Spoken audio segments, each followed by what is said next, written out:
चिदानंद रूपम नमदीप रागम।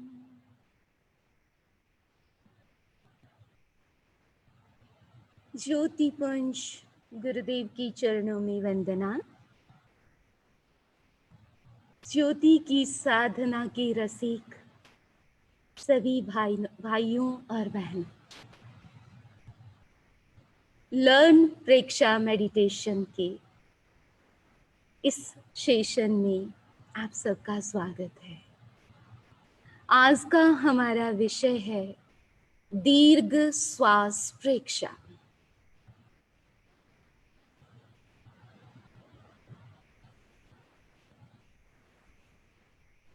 जब हम सभी ध्यान पद्धतियों को देखते हैं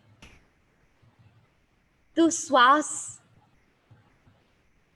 ध्यान की हर पद्धति के साथ जुड़ा हुआ है, अर्थात ध्यान और श्वास दोनों को अलग अलग नहीं देखा जा सकता। जहां ध्यान है वहां श्वास पर भी ध्यान दिया गया। आज हम समझने का प्रयत्न करेंगे कि प्रेक्षा मेडिटेशन टेक्निक में श्वास का क्या महत्व है। परसेप्शन ऑफ लॉन्ग ब्रीदिंग, दीर्घ श्वास प्रेक्षा। दीर्घ का मतलब लंबा, श्वास का मतलब श्वास, और प्रेक्षा परसेप्शन। प्रेक्षा मेडिटेशन में परसेप्शन मुख्य है, देखना मुख्य है। इसीलिए प्रेक्षा हर जगह जोड़ा जाता है। प्रेक्षा का मतलब ही है देखना। तो सबसे पहले श्वास को पकड़ा गया कि ये देखने की क्रिया श्वास से शुरू हो। श्वास को क्यों पकड़ा, श्वास को माध्यम क्यों बनाया, सबसे पहले प्रयोग श्वास के साथ क्यों किया गया। श्वास एक ब्रिज है जो बाहर से भी जुड़ा हुआ है और भीतर से भी जुड़ा हुआ है। एक है हमारा बाहरी जगत और एक है हमारा inner world, self world, world of consciousness. दोनों की यात्रा करनी है तो श्वास माध्यम बनता है।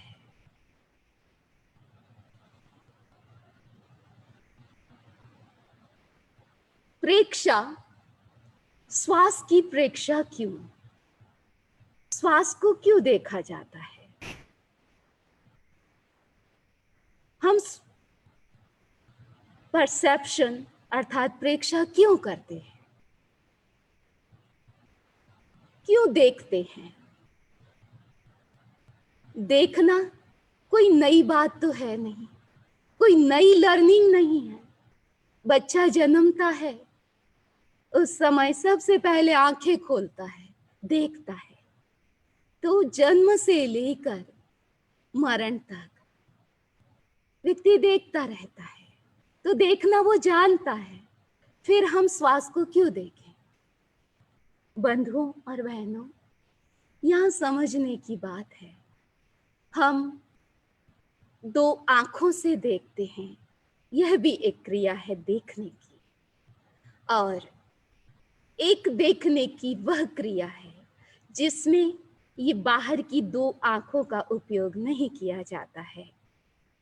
और इन दो आंखों के पीछे एक ऐसी शक्ति है जिससे मात्र देखा जाता है। अधिकांशतः लोग परिचित हैं किससे? सोचने से परिचित हैं, फीलिंग करने से परिचित हैं। ये किसी को सिखाना नहीं पड़ता। हर व्यक्ति सोचता रहता है और फील भी करता है। कभी वो खुश होता है, कभी वो नाराज हो जाता है।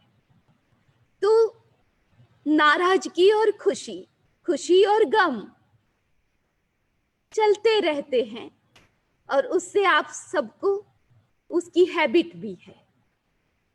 तो वो तो आपकी हैबिट में है। हम यहाँ वह बात करेंगे जो आपकी हैबिट में नहीं है और अब आपको हैबिट बनानी है। तो सोचना और फील करना ये आपकी हैबिट में है। देखना, देखने की हैबिट आपके संस्कारों में नहीं है। देखा तो जाता है, लेकिन देखने देखने में बहुत अंतर होता है। डुप्लीकेट चीजें भी बहुत मिलती है। ओरिजिनल खोजने में बहुत समय लगता है। तो ये देखने की क्रिया भी बहुत रेयर होती है। इस देखने की क्रिया में दो एरर आ जाते हैं। आप कुछ भी देखेंगे, उसको देख करके, देखने के साथ या तो आप खुश होंगे या आप नाराज होंगे। किसी चीज को देख करके या तो आप उसको लाइक करोगे या फिर डिसलाइक करोगे। इसलिए ये परसेप्शन, ओनली सी, केवल देखना, वो क्या है? न्यूट्रलिटी है, न्यूट्रल हो जाना। तो ये अभ्यास जो व्यक्ति कर लेता है वो दुखी नहीं होता और वो रिएक्शन फ्री लाइफ जीता है। उसे हर बात में वो अपने आप को संभाल लेता है, रिएक्ट नहीं होता है। तो ये सबसे बड़ा एक लाभ कहें, ये लाभ है। और ये हमारी हैबिट में नहीं है। श्वास को सबसे पहले माध्यम क्यों बनाया गया? इसलिए बनाया गया कि श्वास के साथ हमारा अच्छा बुरा भाव कुछ भी नहीं जुड़ा। आप श्वास को देखोगे तो आपकी कोई फीलिंग इस रूप में नहीं आएगी कि श्वास अच्छा है या बुरा है। ये कोई भाव आपके श्वास के साथ नहीं है। दूसरी बात, चीजों के साथ आप जाएंगे तो वहां ये भाव जुड़ सकते हैं। एक ही चीज है, किसी को वो अच्छी लगती है, किसी को नहीं।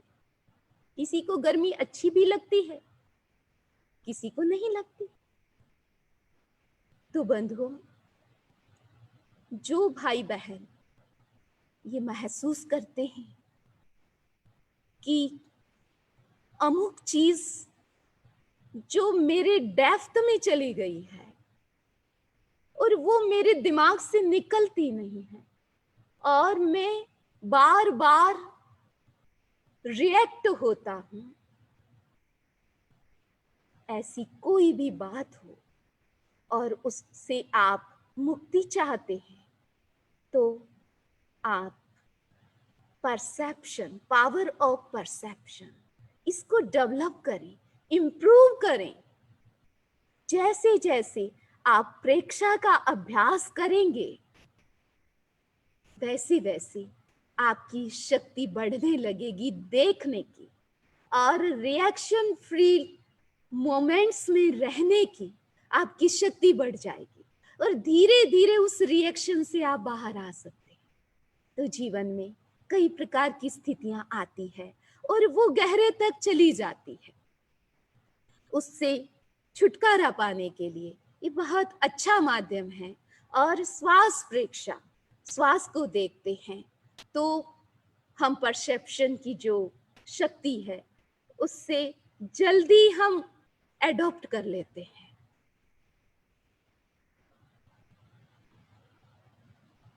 हर व्यक्ति अपनी लाइफ में एक्सीलेंस, परफेक्शन चाहता है। हर चीज बहुत बढ़िया हो, जो कुछ भी हो लाइफ में, तो उसके लिए ये श्वास प्रेक्षा, दीर्घ श्वास प्रेक्षा आपके लिए सहयोगी बन सकती है। दूसरी बात, यदि लाइफ में कामनेस लानी है, बिल्कुल शांत बनना है, भीतर से बाहर से, व्यवहार में, भाषा में आपको शांति लानी है, तो ये माध्यम है। इस शांति की डिग्री को पाने के लिए आपको सहारा लेना होगा दीर्घ श्वास प्रेक्षा का।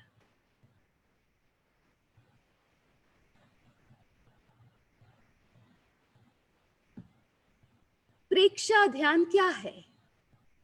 एक जर्नी है। कहां से कहां जाना है आपको? ग्रॉस से सटल की तरफ, स्थूल से सूक्ष्म की तरफ। और बॉडी के साथ हम जी रहे हैं, परिचित भी हैं, लेकिन बॉडी से हमको आत्मा की तरफ, शरीर से आत्मा की तरफ जाना है। जाना है हमें इंद्रियों से परे। इंद्रियों के साथ जी रहे हैं, लेकिन इंद्रियातीत अवस्था में जाना है। हमें माइंड से बियॉन्ड माइंड जाना है, एक ऐसी स्टेट जहां थॉट्स ना हो, no mind, the state of no mind. और ये माध्यम है मैटेरियल वर्ल्ड से स्पिरिचुअल वर्ल्ड में जाने का। तो ये सारी बातें, ये जर्नी करनी है हमें। तो इसके लिए सरल माध्यम क्या हो सकता है? तो सरल माध्यम है दीर्घ श्वास प्रेक्षा।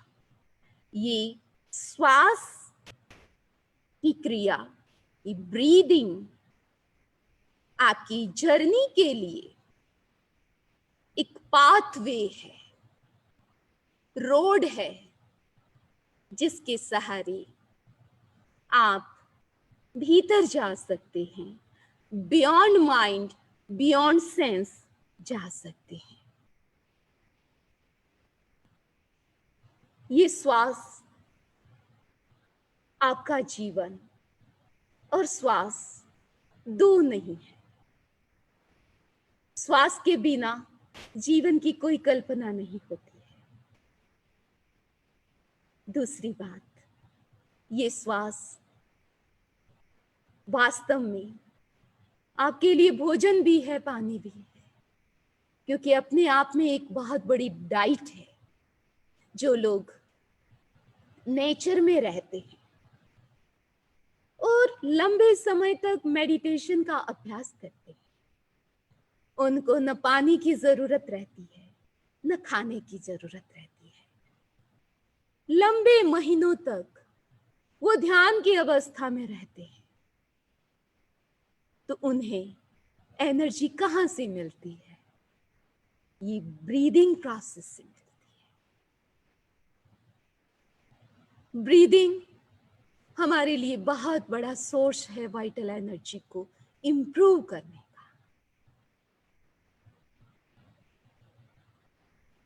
ब्रीदिंग का गहरा संबंध हमारे मन के साथ भावों के साथ है। ये अकेला काम नहीं करता, सबके साथ जुड़ा हुआ है, सबके साथ काम करता है, सबको डिस्टर्ब भी करता है और सबको संतुलित भी करता है।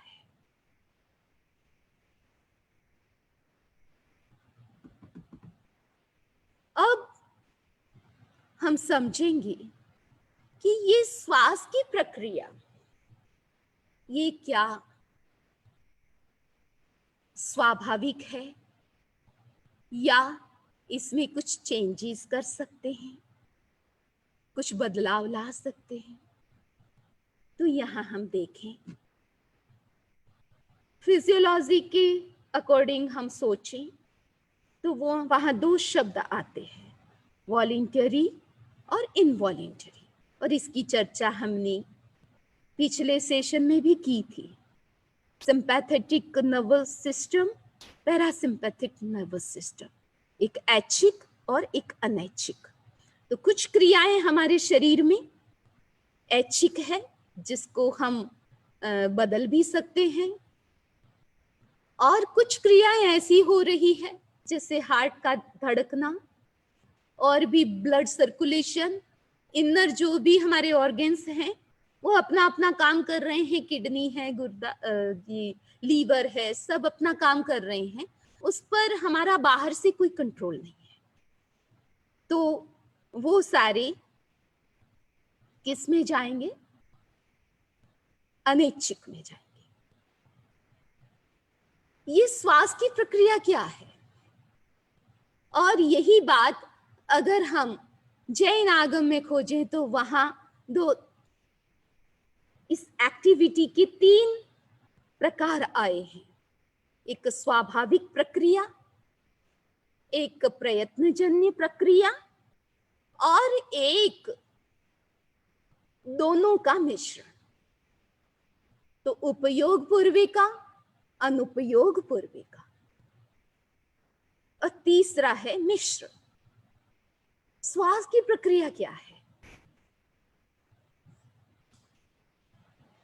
ये श्वास की प्रक्रिया है वो मिश्र क्रिया है, यानी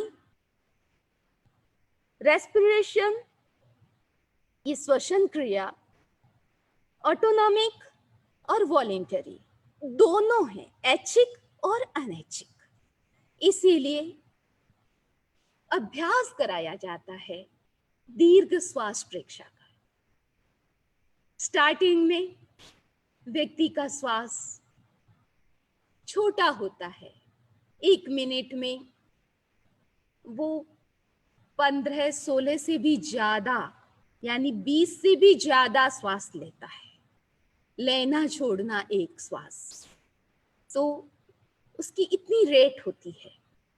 लेकिन धीरे धीरे प्रैक्टिस से वो घटती जाती है और फिर 1 मिनट में 10 श्वास, 12 श्वास, 8 श्वास, इवन 1 श्वास, 1 मिनट में 1 श्वास तक उसका अभ्यास चला जाता है।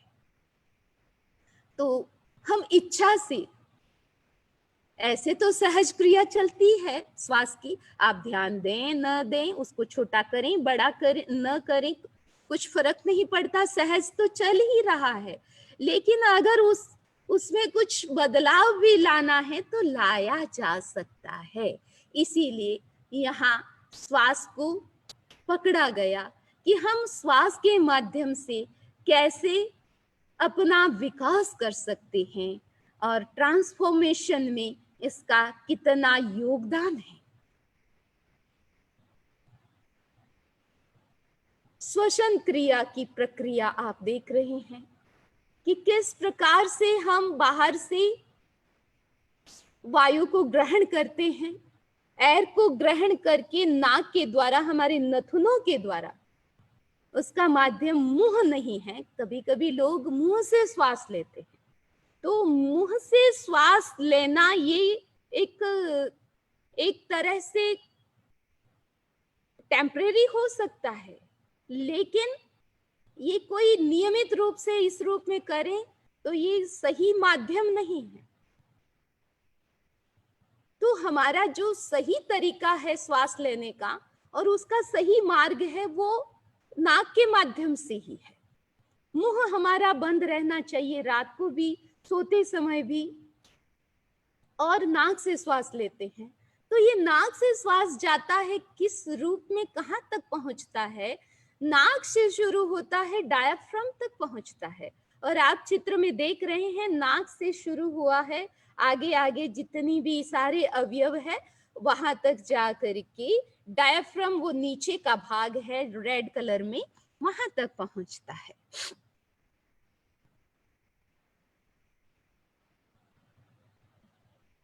अब आप और अच्छे से देख सकते हैं कहाँ हमारा हार्ट है, कहाँ डायाफ्राम है। आप देख रहे हैं लंग्स, फिर रिब केस, ये रिब्स, ये आपकी रिब्स है, रिब मसल्स है, और ये सारे एयर बैग्स है जिसको अल्वियोलीज बोलते हैं। वहाँ जा हमारी एयर यहाँ तक पहुँचती है, नाक से जा करके ये टर्किया से होते हुए यहाँ तक पहुँचती है। और पूरे जब हम ये एयर बैग्स भर, वायु कोष्ठक ये सारे भर जाते हैं तो उसका दबाव हमारे डायाफ्राम तक पहुँचता है। तो ये पूरी प्रक्रिया श्वास की सही प्रक्रिया ये है, जब हम श्वास लेते हैं तो डायाफ्राम तक हमारा श्वास पहुंचता है, उसका प्रभाव या कहें या दबाव कहें, वहां तक पहुंचता है या नहीं।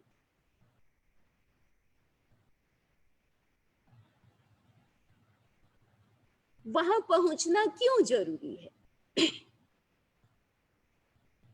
जब हम प्रॉपर पूरा श्वास लेते हैं तो एक क्रिया भीतर में हो रही है, वो है एक्सचेंज प्रोग्राम। बाहर से श्वास लिया जाता है, उसमें ऑक्सीजन की मात्रा है। जब हम श्वास छोड़ते हैं तो भीतर से कार्बन डाइऑक्साइड बाहर आती है। तो ये दोनों गैसेस का एक्सचेंज होता है वहां। तो अगर हमारा श्वास छोटा होता है, यानी श्वसन की क्रिया पूर्ण रूप से अच्छे से नहीं होती है, तो ये क्रिया अच्छे से नहीं हो पाती है, अधूरी रह जाती है।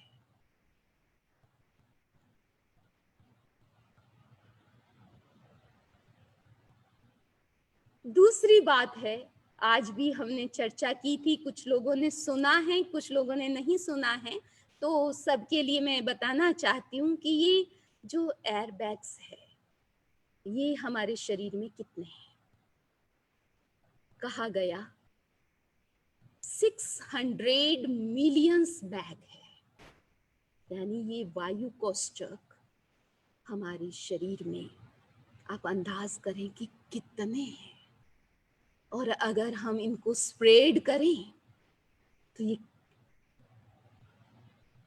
तो टेनिस कोर्ट का जितना साइज है उतना एरिया वो घेर लेती है। तो ये इतनी कैपेसिटी हमको कुदरत से मिली है, और यदि हम प्रॉपर श्वास लें तो 5 to 6 लीटर तक हम एक श्वास में एयर भीतर ले जा सकते हैं। लेकिन मुख्य रूप अधिकांशतः लोग प्रॉपर श्वास नहीं लेते हैं। ये प्रॉपर श्वास ही सहज श्वास है, तो नहीं लेते हैं, तो ये पूरी प्रक्रिया अधूरी रह जाती है और उससे कई नुकसान भी होते हैं। ये जो एक्सचेंज प्रोग्राम है वो भी अधूरा रह जाता है, और उसका असर हमारे शरीर पर, शरीर के भीतरी अवयवों पर, उनके वर्किंग सिस्टम पर, हमारे मन पर, हमारे मूड पर, हमारे इमोशंस पर, हमारे संस्कारों पर, सब पर पड़ता है। यहां आप देख रहे हैं कि प्रॉपर ब्रीदिंग में किस प्रॉपर ब्रीदिंग किस रूप में हम उसमें कौन कौन से अवयव उपयोग में लेते हैं? सबसे नीचे है क्लेविकल मसल्स, जिसको हम हंसली बोलते हैं। उससे नीचे जाएं तो इंटरकॉस्टल मसल्स हैं, जिनको हम पसलियां बोलते हैं। और आपने देखा यहाँ भी सबसे नीचे का पोर्शन जो ऊपर से इस तरीके से उठा हुआ है, वो है डायाफ्राम। जो लोग बहुत छोटा श्वास लेते हैं तो वो क्लेविकल मसल्स तक ही पहुंचता है। ये आपके एयर बैग्स सारे खाली रह जाते हैं, वहां तक तो वो पहुंचती ही नहीं। जो लोग थोड़ा और ढंग से लेते हैं श्वास तो पसलियां तक पहुंचता है, वो भी आपके अच्छे से अल्वेओली तक नहीं पहुंचता है। जो लोग प्रॉपर श्वास का अभ्यास करते हैं, लेते हैं, और जो श्वास आपके डायाफ्राम तक उसका असर जाता है, पहुंचता है, वो प्रॉपर ब्रीदिंग है, जिसको हम डायाफ्रामिक ब्रीदिंग भी कहते हैं। और वो कब हम इसका अभ्यास कब कर सकते हैं, वो कब कंडीशन बनती है? जब हमारी श्वास की जो स्पीड है वो स्लो होती है और श्वास लंबा होता है, रिदम में होता है, उसको हम साइंटिफिक ब्रीदिंग भी कहते हैं। और यही हेल्दी ब्रीदिंग है, प्रॉपर ब्रीदिंग है।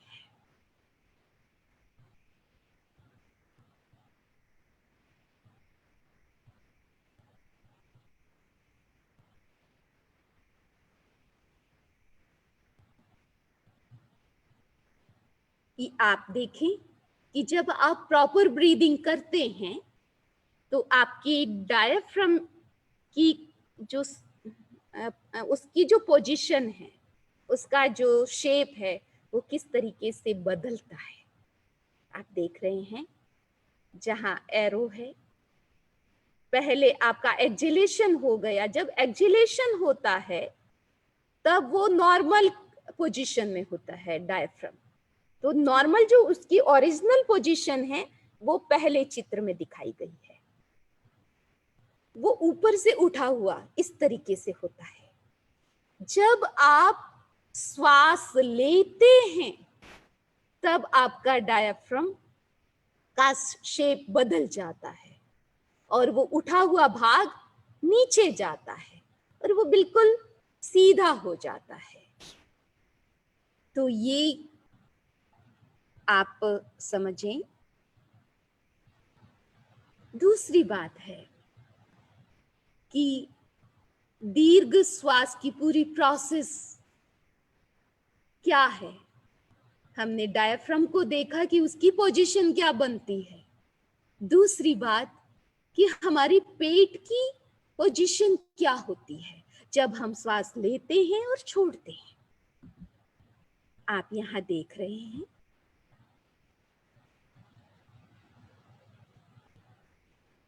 जब आप एक्सेल करते हैं, पूरा एक्सेल करते हैं, तो आपका पेट पूरा पिचक जाता है, यानी चिपक जाता है। और चिपकना चाहिए, पूरा खाली करना चाहिए, क्योंकि कार्बन ऑक्साइड, कार्बन डाइऑक्साइड हमारे लिए पॉइजन है, टॉक्सिन्स है। अगर हम पूरा एक्सेल नहीं करते हैं तो वो टॉक्सिन्स अंदर ही रह जाते हैं और उसका असर हमारे माइंड पर पड़ता है। व्यक्ति डिप्रेशन में जाता है और भी कई बीमारियां फिजिकल मेंटल होती है। तो एक्सेलेशन में हमारे एब्डोमिनल मसल्स पूरे भीतर में चले जाते हैं, कॉन्ट्रैक्ट हो जाते हैं। उसके बाद जब हम स्लो डीप और रिदमिक ब्रीदिंग का अभ्यास करते हैं, तब हमारा पेट फूलता है, एब्डोमिनल मसल्स हमारी एक्सपैंड हो जाती है। चित्र में आप अच्छे से देख सकते हैं, और जब विजुअल चीज आप जब उसको देखते हैं तो वो आपकी स्मृति में भी रह जाती है। जब आप श्वास लें तो पूरा पेट फूलना चाहिए, और श्वास छोड़े तो पूरा भीतर जाना चाहिए। जितना आपका पेट फूलेगा, इसका मतलब है कि आप प्रॉपर ब्रीदिंग ले रहे हैं, प्रॉपर ब्रीदिंग कर रहे हैं, और उससे आपके सारे एयर बैग्स भर रहे हैं, एक्सचेंज प्रोग्राम अच्छे से हो रहा है।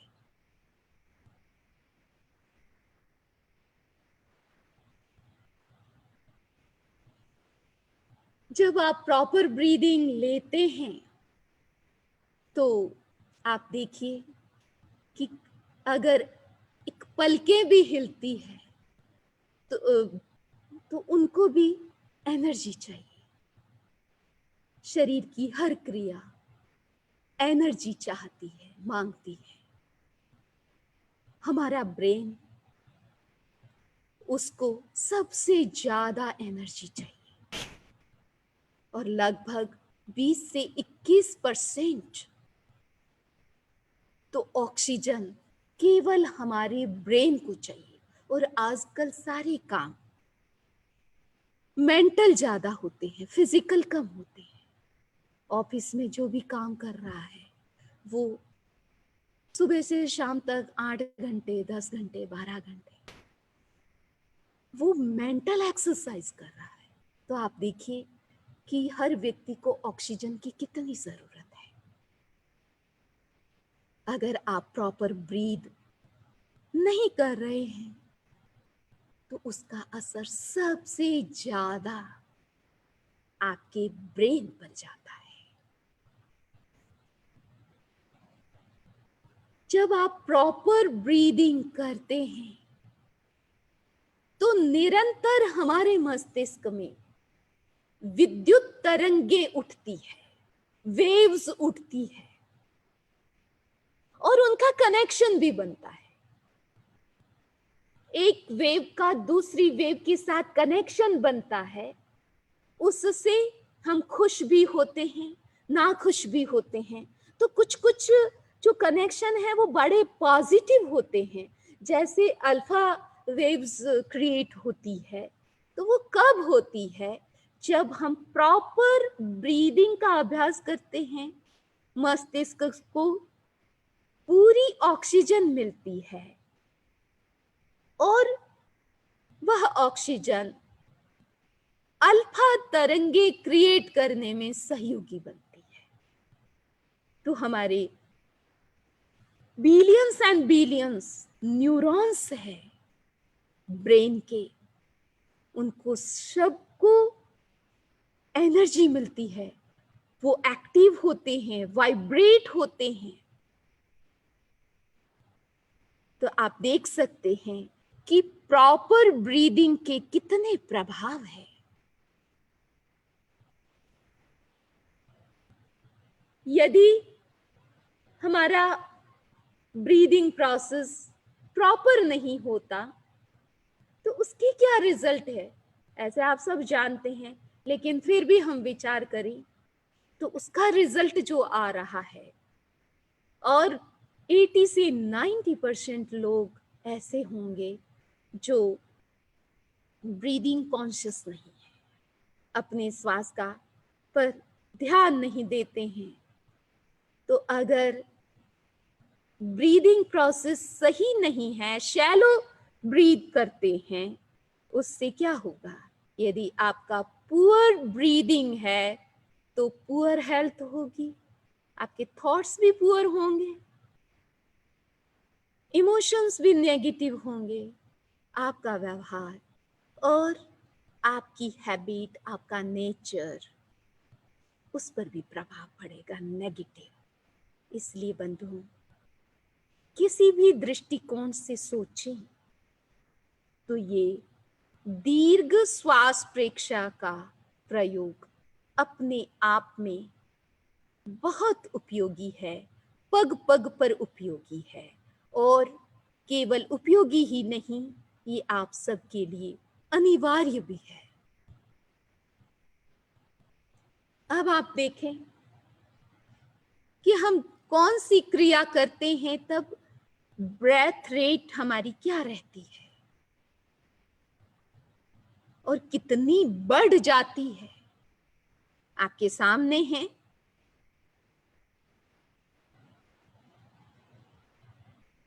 तो जितने हम शांत अवस्था में रहते हैं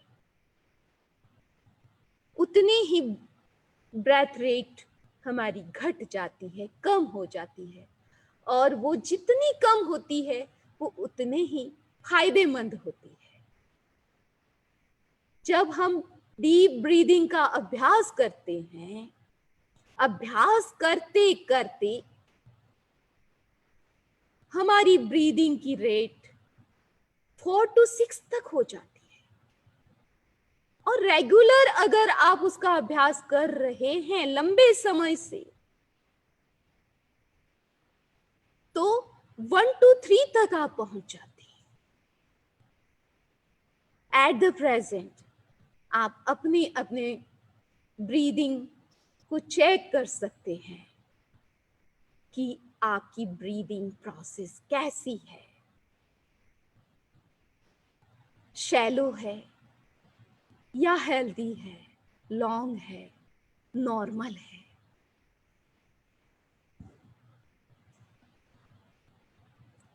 इस लॉन्ग ब्रीदिंग का संबंध हमारी लाइफ स्पैन पर भी है।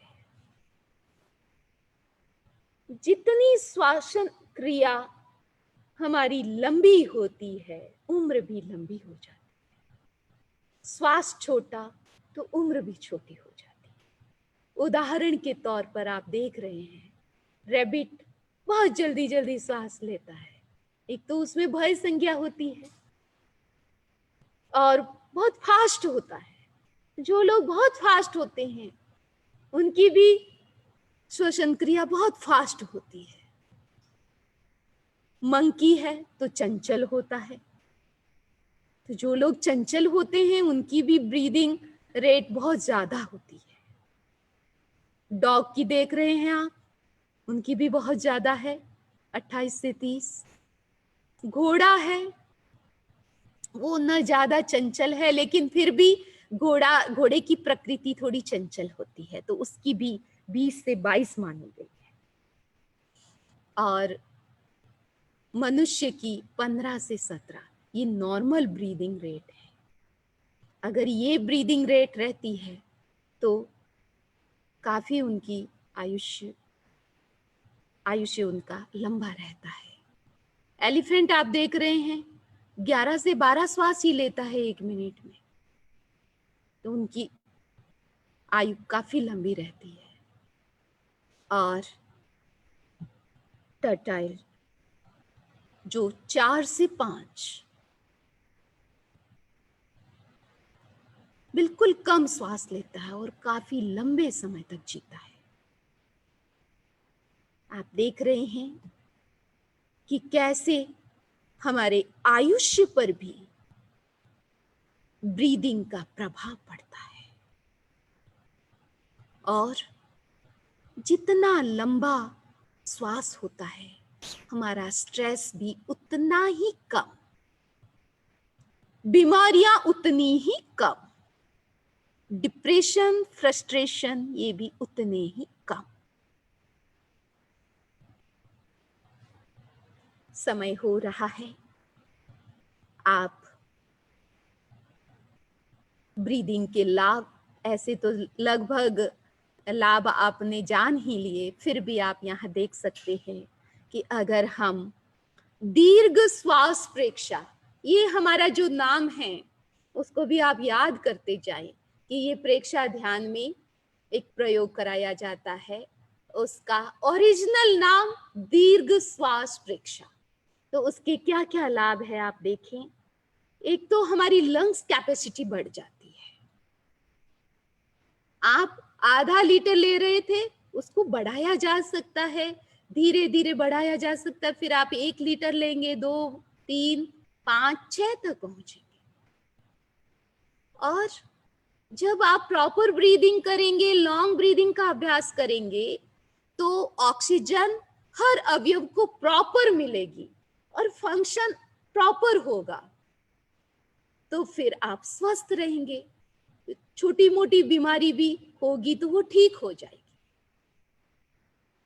और जब आप श्वास लेते हैं तो भीतर में हमारी तेजस शक्ति का जागरण होता है, तो और ज्यादा एनर्जी, हमारी प्राण शक्ति विकसित होती है, जागरूकता भी बढ़ती है।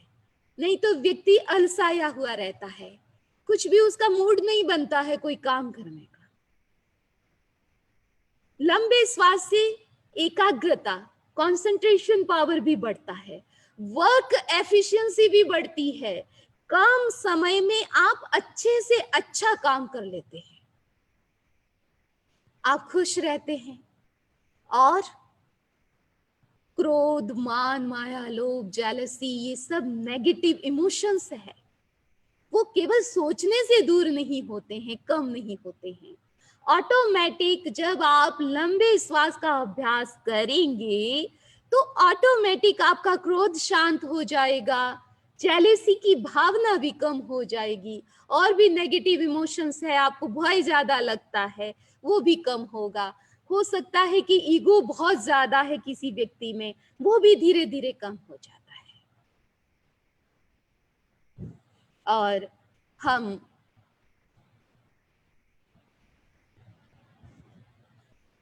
कंक्लूजन के रूप में देख सकते हैं कि ये जो टेक्निक है वो साइंस बेस्ड है। आपने देखा सारा कि किस प्रकार वो साइंस से जुड़ी हुई है। और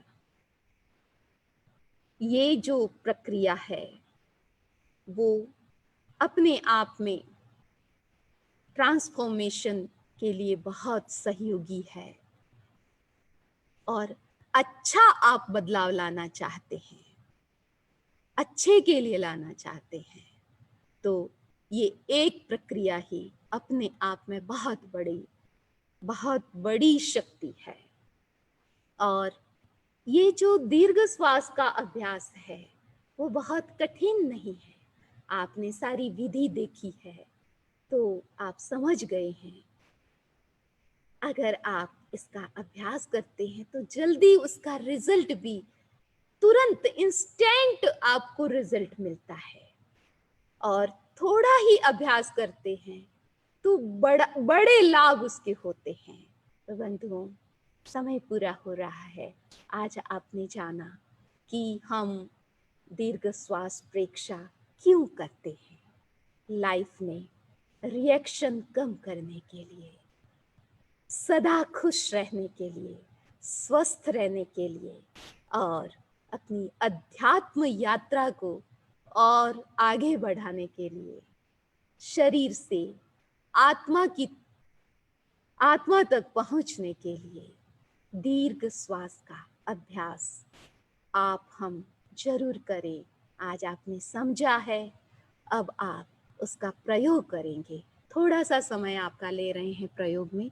सभी सीधे बैठें और आज हम चेक करेंगे। आप अपना अपना श्वास चेक करें। श्वास लेना और छोड़ना, उसको वो एक श्वास होता है। तो आपके पास, सबके पास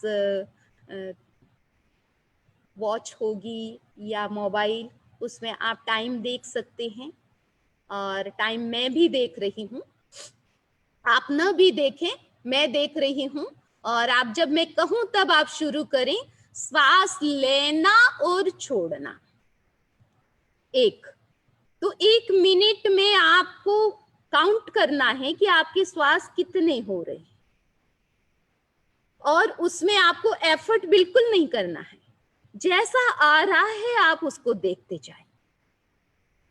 तो आप इंडिविजुअल सब अपनी अपनी काउंटिंग करेंगे ब्रीदिंग की। श्वास लेना और छोड़ना, उसकी काउंटिंग एक होगी। और आप उस पर कोई प्रयत्न नहीं करेंगे, लंबा कम छोटा कुछ भी नहीं करेंगे। सहज श्वास जैसा आ रहा है वैसे आपको गिनना है। 1 मिनट में आप वह अभ्यास करेंगे। उसके बाद आप जितना लंबा श्वास ले सकते हैं सहजता से, आसानी से। ऐसा नहीं कि एक तो बहुत लंबा श्वास ले लिया, फिर एकदम हाँप गए, फिर छोटा हो गया, ऐसा नहीं। आसानी से जितना लंबा आप कर सकते हैं, तो लंबे श्वास का आप 1 मिनट अभ्यास करेंगे और फिर काउंटिंग करेंगे कि किस तरीके से आप अभी नॉर्मल श्वास जो चल रहा है, उसकी रेट को कैसे घटा सकते हैं, जो आपके लिए बहुत उपयोगी है। तो ये हम प्रैक्टिकल कर रहे हैं। जब मैं कहूं तब आप सब शुरू करेंगे।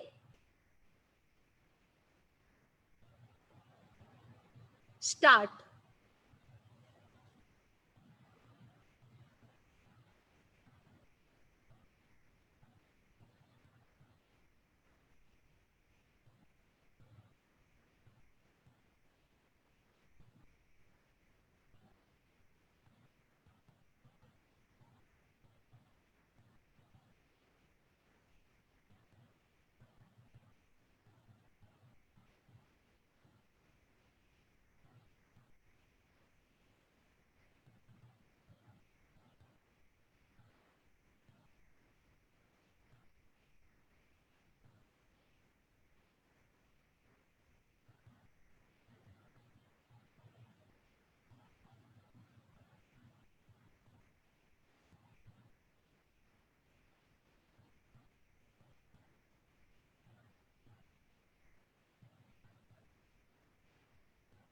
स्टॉप। फिनिश। आप अपना अपनी अपनी काउंटिंग याद रखेंगे और अब आप शुरू करें। स्टार्ट।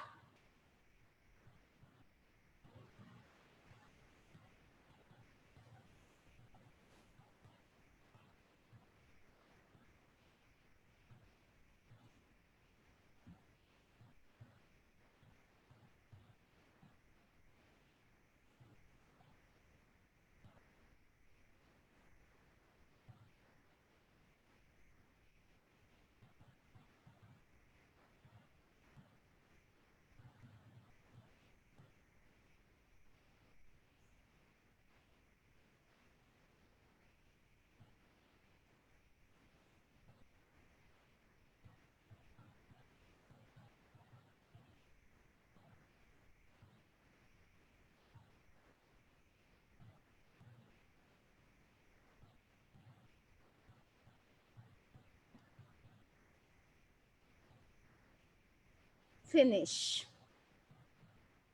अब आप अपना अपना चेक करें कि आपका जो रूटीन में है ब्रीदिंग, उसकी कितनी रेट थी और अभी आपने थोड़ा अभ्यास किया तो कितनी हुई। तो इस प्रकार हम इम्प्रूव कर सकते हैं। समय हमारा पूरा हो रहा है और हम प्रैक्टिकल बहुत लंबा नहीं करेंगे क्योंकि टाइम काफ़ी लग गया है।